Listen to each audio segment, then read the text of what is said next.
दोस्तों नमस्कार। आजादी मिलने के बाद या कहें संविधान लागू होने के बाद इस देश में कभी कोई ऐसा चुनाव हुआ नहीं जब संविधान मुद्दा बन जाए। लेकिन इस बार के चुनाव यानी 2024 के लोकसभा चुनाव में कोई दूसरा मुद्दा नहीं था बल्कि संविधान ही मुद्दा था। यानी संविधान के जरिए जो लोगों के अधिकार हैं उन अधिकारों को क्या मौजूदा सत्ता खत्म कर देना चाहती है।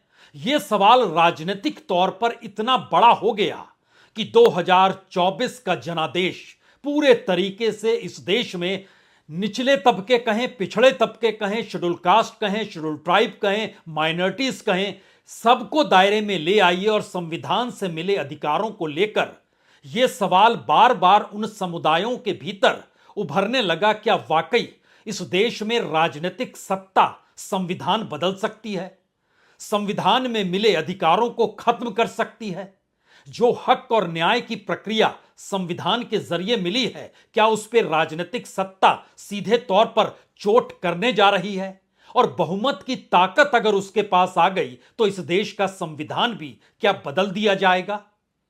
यह राजनीतिक मुद्दा कभी भी 1952 में हुए पहले चुनाव और 2024 में इस बार हुए चुनाव के बीच में आप घूम कर देख लीजिए, कभी यह मुद्दा बड़ा हुआ नहीं या यह मुद्दा बना ही नहीं।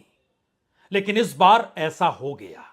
और जब संविधान का सवाल हो तो संविधान की रक्षा के तौर पर यह पूरा देश किसी दूसरी दिशा में नहीं बल्कि सुप्रीम कोर्ट की तरफ देखता है। और सुप्रीम कोर्ट को जो अधिकार संविधान सभा ने संविधान को निर्माण करते वक्त दिए वह इस देश में न्यायपालिका की आजादी से जुड़ा था। और संविधान के आर्टिकल 50 में बकायदा इंडिपेंडेंस ऑफ जुडिशरी को लेकर लंबे चौड़े वक्तव्य लिखे गए और यह माना गया कि राज्य सत्ता का कोई अधिकार नहीं होता है कि वो न्यायपालिका के तमाम अधिकारों का हनन कर सके और न्यायपालिका अपने तौर पर स्वतंत्र है। लेकिन यह भी सवाल बड़ा हो गया इसी दौर में जब इस देश के मुख्य न्यायाधीश रिटायर होते हैं और उन्हें वही सत्ता राज्यसभा का सदस्य मनोनीत कर लेती है जिस सत्ता को लेकर इस देश के संविधान के साथ खिलवाड़ या संविधान के समानांतर इस देश के लोग और अधिकारों से जुड़े मुद्दों को लेकर सवाल इस दौर में उठ रहे हैं। इस दौर में रिटायर्ड होने के बाद जजों का राज्यपाल बनना भी मौजूदा वक्त की हकीकत है। और यह सवाल लगातार लोगों के भीतर घुमड़ता रहा कि अगर सुप्रीम कोर्ट नहीं होगा तो इस देश में न्याय की गुहार वो कहां लगा पाएंगे।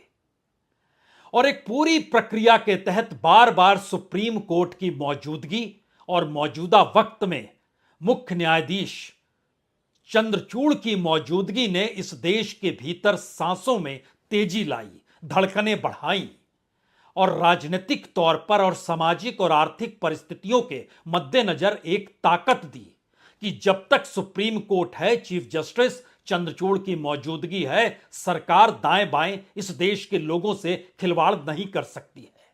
और शायद यही वो वजह है कि जहां पर आपने पुराने दौर में कभी सुना नहीं होगा कि किसी मुख्य न्यायाधीश के घर पर इस देश के प्रधानमंत्री चले जाएं और वह भी घर जाना और वह भी ऐसे मौके पर जाना जिसमें संविधान में ही दर्ज है कि भारत एक धर्मनिरपेक्ष देश है, राष्ट्र है। यानी जिसका जो धर्म है वह उसकी अपनी निजी आस्था है। ना तो संविधान को धर्म से लेना है, ना वो किसी तरीके का दबाव बनाता है, ना ही इस मैसेज को देता है कि आप किस दिशा में किस धर्म के आश्रय देखें। लेकिन गणेश चतुर्थी का मौका चल रहा है इस देश के भीतर में और खास तौर से महाराष्ट्र में तो गणेश चतुर्थी जिस धूमधाम से मनाई जाती है और उसके जरिए लोगों को जोड़ने की यह पूरी प्रक्रिया आज से नहीं बल्कि बाल गंगाधर तिलक के दौर से परखिएगा तो आपके जहन में आ जाएगी।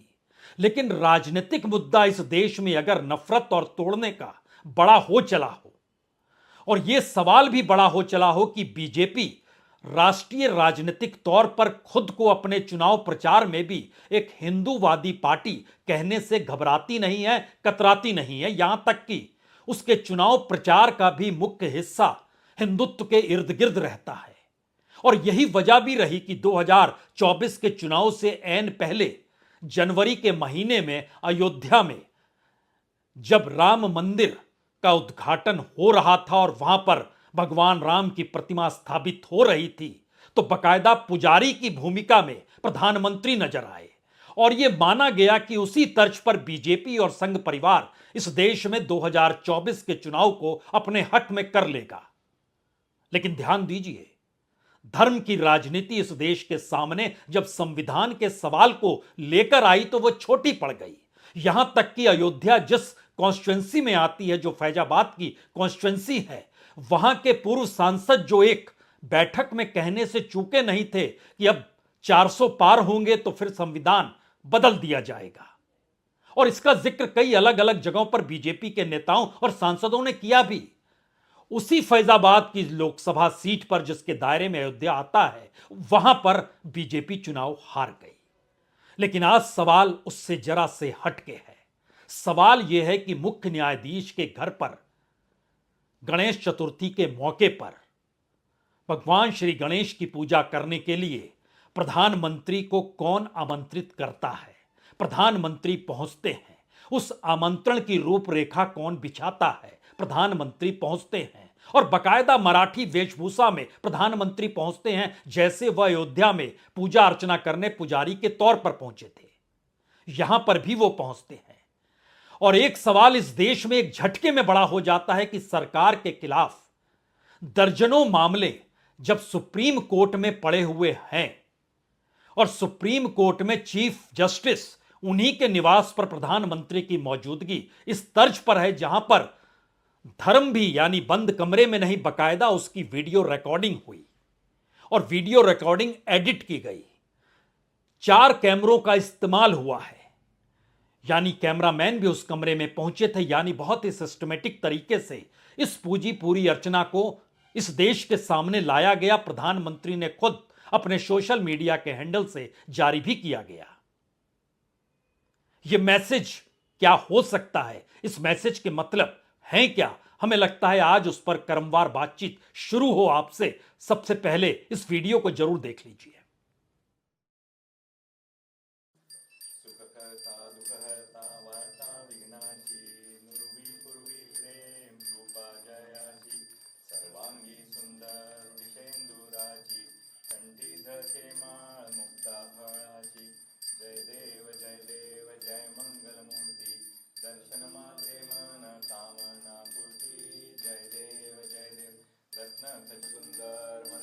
भारत का संविधान सेकुलर है।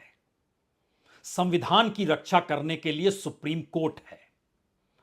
सुप्रीम कोर्ट में सबसे उच्च पद पर चीफ जस्टिस होते हैं और चंद्रचूड़ की मौजूदगी इस देश के भीतर में संविधान की रक्षा करने को लेकर तब है जब इस देश में संविधान पर हमले हो रहे हों। और यहीं से संवाद शुरू होता है।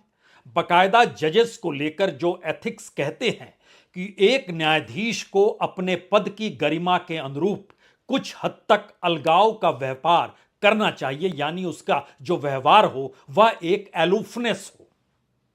उसके द्वारा ऐसा कोई कार्य या चूक नहीं होनी चाहिए जो उसके उच्च पद और इस पद को सार्वजनिक सम्मान के लिए अशोभनीय हो।